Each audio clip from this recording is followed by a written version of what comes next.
పోతే ఆ ప్రేమ ఎక్కడ దొరుకుతుందో దానికోసం వాళ్ళు వెళ్తారు. అందుకని మీరు ప్రేమించండి, మిమ్మల్ని వారు ప్రేమిస్తారు. మీరు ప్రేమించకుండా మా అబ్బాయి ఎవరినో ప్రేమించాడు, మా అమ్మాయి ఎవరినో ప్రేమించింది అని మీరు బాధపడవద్దు, ఎందుకంటే మీరు ప్రేమించలేదు కాబట్టి.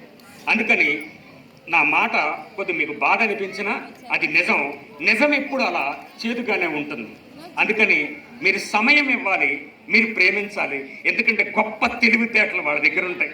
వాడు పరిగెత్తుకుంటా వంటింట్లోకి వచ్చేసి, అమ్మ హాల్లో నుచ్చుని పడేసేనే అన్నాడు. మీ నాన్నగారితో చెప్పరా అంది ఇవిడు వంటింట్లో.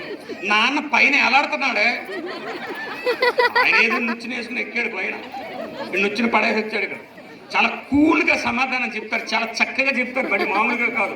మా పాప సాహితీ, అది ఇప్పుడు బ్యాంక్ ఆఫీసర్గా ఉంది. చిన్నపిల్లప్పుడు మాటలు కొత్తగా వచ్చినాయి.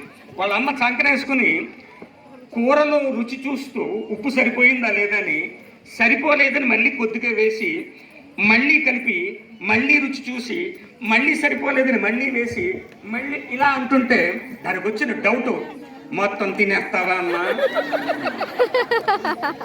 అసలు ఎంత అద్భుతమైన ఆలోచన అది, ఎంత విచిత్రమైంది. వాళ్ళల్లో అన్ని తెలివితేటలు ఉంటాయి, వాళ్ళ సమాధానాలు అలాగే ఉంటాయి. వాడు అరుగు మీద కూర్చుని ఏదో రాసుకుంటున్నాడు. నాన్న వచ్చాడు బయట నుంచి, ఏరా ఏం పరీక్ష? లెక్కల పరీక్ష నాన్న. పేపర్ ఎలా ఉంది, మార్కులు ఎలా వస్తాయి?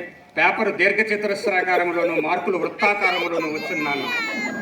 ఎంత అందమైన ఆన్సర్ చెప్పాడు వాళ్ళు. బలి విచిత్రంగా ఉంటుంది అన్నమాట ఆన్సర్స్ అన్ని. అందుకని మీ పిల్లల అందమైన మాటల్ని వాళ్ళు మాట్లాడుతున్నప్పుడు మీరు శ్రద్ధగా వినండి.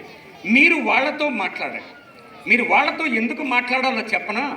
ఇంగ్లీష్లో ఎవ్రీథింగ్ ఈజ్ ఫ్లక్స్ అని ఒక మాట ఉంది. ప్రతిదీ ప్రవాహశీలమైంది.